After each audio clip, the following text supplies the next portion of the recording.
So let me start by sort of stating up front that I represent Microsoft, and I'm here presenting this point of view on this world from Microsoft because it's my lived experience. But I'm by no means suggesting that it is the best or the only company that is straddling this challenge we sit with today in our technology industry of how do we balance democracy and opportunity in a digital world.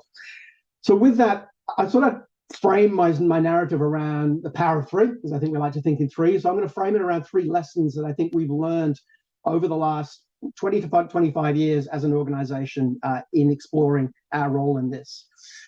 But let me go back a little bit further than that. And I remember as a teenager, a long way back in the 80s, when I just learned to drive. And I remember being told by many people, it may have been my parents possibly, but I don't remember who.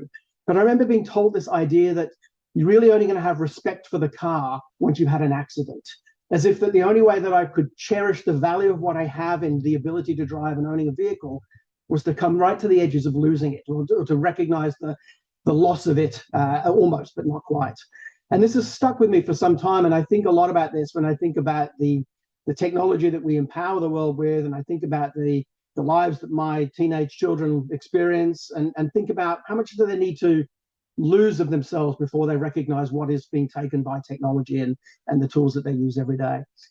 And by reflecting on that, I kind of think about Microsoft as an organization. Now, I joined Microsoft in 2005, but just prior to me joining Microsoft, of course, you would all know that as an organization, they had spent at that point, 25, 30 years nearly as one of the innovators, the starters of the technology revolution in the 70s, and the creation of part of that industry that we've all grown to live and adopt into our lives. And we became the company that lost sight of the value of competition, lost sight of the value of having a market space where competition and democracy and the opportunity for all was actually valuable. And, as an organization having such a strong market position, in 1998, that came to a head in the antitrust case. By 2001, that case was decided, and at one point Microsoft was to be split up. But then, of course, petition went in, and Microsoft stayed intact and as an organization. But it lost its heart, and I think there was a period of time where, as an organization, it struggled to figure out what that meant to now being that close to the edge of losing everything. Well, where do you now sit? How do you now react? How do you behave with that? And of course, as years passed, Steve Jobs, in fact, in the year that he passed, unfortunately, but what he said was Microsoft had become irrelevant. And the market often said that and echoed that comment that Microsoft became irrelevant. But then in 2014, Satya Nadella became the CEO and sort of reset the tone of Microsoft. And he reset that tone with a very two decisive actions. One of which was he enforced the reading of a book across the entire SLT, which was a book that some of you may be familiar with called Nonviolent Communication by Marshall Rosenberg, which was about changing the language of business, changing the language of how we all operate as a set of internal organization. And the other thing he did, which was around democracy, was to represent Microsoft in a different way. So if you've ever seen a Microsoft product launch, you've seen Steve Ballmer dancing, then you've also probably not seen Satya Nadella going to a small school in Kenya on the launch of Windows 10 and sitting there with a bunch of teachers and students in a part of the world that is unserved by our industry to bring that technology to them and ask that question, how does this technology help you? What if this technology was in your hands? What could you do differently? So the first lesson is democracy in the digital age takes leadership. And it takes leadership from the very top, and it takes leadership that does and doesn't just say. Just after that, we appointed Brad Smith as the Chief Legal Officer, which was, again, a new thing for Microsoft. And this was the first step in really rebuilding Microsoft as a company that was just focused on its contributions to law and policy as governance as much as it was focused on its technology, innovation, and research. At the same time as that appointment, Satya was quoting the book, the John Markoff book, Machines of Love and Grace, with the statement, the best way to answer the hard questions about control in a world full of smart machines is by understanding the values of those who actually build those systems. And he was signaling the idea that as an organization, we need to represent the values of the systems we want to build, not just represent the value of the technology.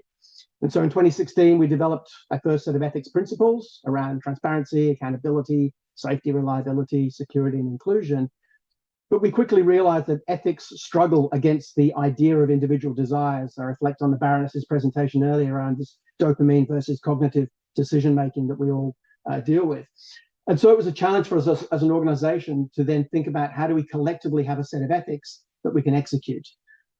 In 2018, we wrote an article called The Future Computed, which seems archaically old these days. Now we think about the world of generative AI where we sit today, but we pose questions like, could we see a Hippocratic oath for technology? Could we see AI law in the same way that we see law for healthcare or for driverless cars or other things emerging today? We didn't really understand what it was looking like, but we started to build some thinking around this. And then, of course, in 2019, Brad Smith wrote the book Tools and Weapons with the very clear statement that when you build technology that changes the world, you have some responsibility to help address that world. And so what we were developing is lesson 2, that democracy in the digital age requires action and measurable outcomes, and perfection is, as it always has been, the enemy of progress. And so we needed to all be taking steps, small steps perhaps, in order to lead the way and be ready to hand that torch over to those that really enact democracy for us as a society. And so we found ourselves contemplating our purpose as a company. Why do we exist? What is our true value as an organization? And that true value was really about understanding the people that make up a company versus the reason for being a company. And this was an interesting pivotal moment for a company. We made that realization that as a company, we existed because of the people, not because of what we built and the products we delivered. And so we found ourselves contemplating this business. How do we balance revenues and shareholder return with this responsibility we felt to take action? Because in order for our technology to have impact, we needed to apply action with that. And as Professor Schmidt said in his opening statements around the speed and influence of technology in our lives and this sort of massive exponential growth in the last 20 years, and what I would describe as almost uncontrollable growth in the last 5 years, to a point now where we have 68% of the world's population is connected to technology in some way. And so we started in 2017 talking about this idea of democratization of AI. And in fact, my next speaker, a friend of mine, Professor Genevieve Bell, is going to talk about her side of this. But we, in fact, were working with Genevieve back in 2018, 2019 on framing this idea of what does social license look like in Australia for the adoption of AI technologies. But what we quickly started to realize was 2 things: that all the money we invest in innovation, building amazing technology, will be lost if we're not investing in responsibility at the same pace. In so much as we can build great technology, if people don't trust that technology, if people aren't comfortable with that technology, then they'll never consume it. And that's the balance we hold as a company. We need to sell products, but we also need to sell to make the space for those products to be viable and to have value. And we find that customers are no longer buying technology. Customers are buying a partnership, and a partnership that is grounded in solving both the problem and reducing the risk of harm. So similar to the ESG commitments we see today, responsibility for AI does run that risk of greenwashing or AI washing. And it comes back to that lesson 2 about action speaking louder than words, and we have to take action. But AI is no longer, responsibility and building democracy in our business and democracy in our technology is no longer a nice to have, it's a condition of doing business. And so our third and final lesson was that whilst trust and responsibility are economic levers, and they must be operated in a democratic way, and that means they require participation, because that is the foundation of democracy, and they require auditable governance, because that is the foundation of trust in democracy, is to know how democracy operates.